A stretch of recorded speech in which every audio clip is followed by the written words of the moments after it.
리포트 브리프입니다. 개장 전에 중요한 리포트들 함께 살펴드리겠습니다. 오늘 첫 번째 종목은 SK이노베이션이고요. 하나증권 리포트입니다. 3분기에 영업이익 1조 5,600억 원 정도를 기록하면서 전년 동기 대비 122% 성장했고 어닝 서프라이즈 실적을 기록했는데요. 석유와 화학사업부의 증익폭이 상당히 눈에 띄었습니다. 이 재고 관련 손실 환입을 제외하고 정유에서만 6천억 원 정도의 높은 이익을 냈는데요. SK온도 이번에 적자폭을 축소해 나가고 있었습니다. 4분기쯤에는 SK온 이 흑자 전환 기대감도 가져가 보면서 손익분기점에 달성할 것으로 예상되고 있는데요. 이 배터리 판가 하락에도 추가 수율과 가동률이 올라갈 것을 가정하고 있습니다. 현재 포드 쪽으로 납품 비중이 높은데 가이던스를 참고했을 때 실적에 대한 개선 가능성 충분하다고 봤고요. 이렇게 전통에너지와 신재생 에너지의 조화가 이뤄지고 강력한 현금 흐름을 바탕으로 SK온과의 시너지도 점차 커지고 있습니다. 이에 따라 목표 주가는 22만 원까지 상향 조정했습니다. 두 번째 종목은 한샘입니다. 신영증권 리포트고요. 비용 관리가 시작됐고 디지털 트랜스포메이션에 기대가 되고 있는데요. 지금 B2C 매출은 내년을 기점으로 크게 회복될 것으로 보입니다. 오프라인 매장을 축소하고 있고 B2C 비중을 늘려가고 SCM을 통폐합하는 등 현재 원가 관리를 통해서 수익이 개선될 것으로 보고 있는데요. 디지털 전략도 주목해보시면 좋을 것 같은데 현재는 주택거래량 반등으로만은 코로나19 당시의 수혜를 대체하기는 부족하다고 보고 있습니다. 이 디지털 전환 단계 1단계로서 리모델링 온라인 서비스를 구축했다면 이제는 온라인에서 체험까지 확대되는 상황인데요.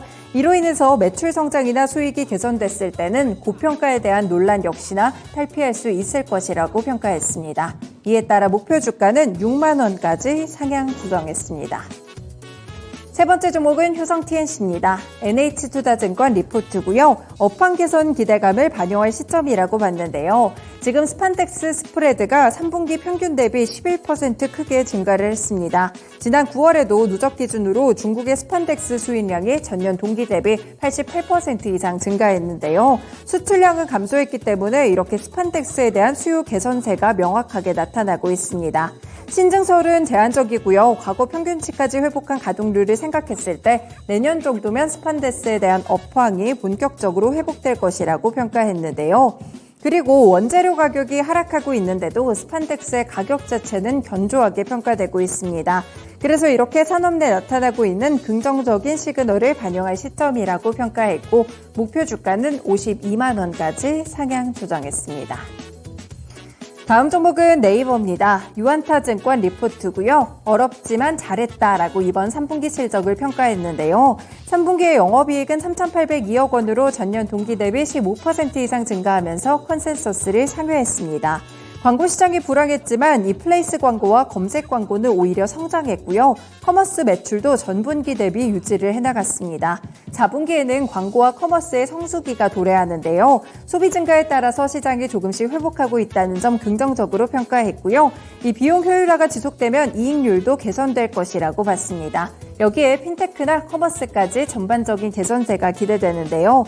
인공지능에 대해서는 앞으로 B2B 서비스에 조금 더 집중될 것이라고 봤고요. 그래서 B2B 인공지능 서비스에 대한 매출이 증가했을 때 밸류에이션 멀티플도 동반해서 올라갈 것이라고 평가했습니다.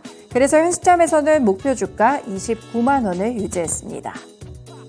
마지막 종목은 심택입니다. 키움증권 리포트고요. 패키지 기판의 업황 회복이 지연되고 있는데요. 실제로 3분기에도 56억 원 적자를 내면서 흑자 전환하지 못했고 컨센서스를 하회했습니다. 시스템 IC양 고부가 제품의 매출이 미흡했는데요. 현재 시점에서는 턴어라운드에 대한 동력이 상당히 부족하다고 평가하고 있습니다.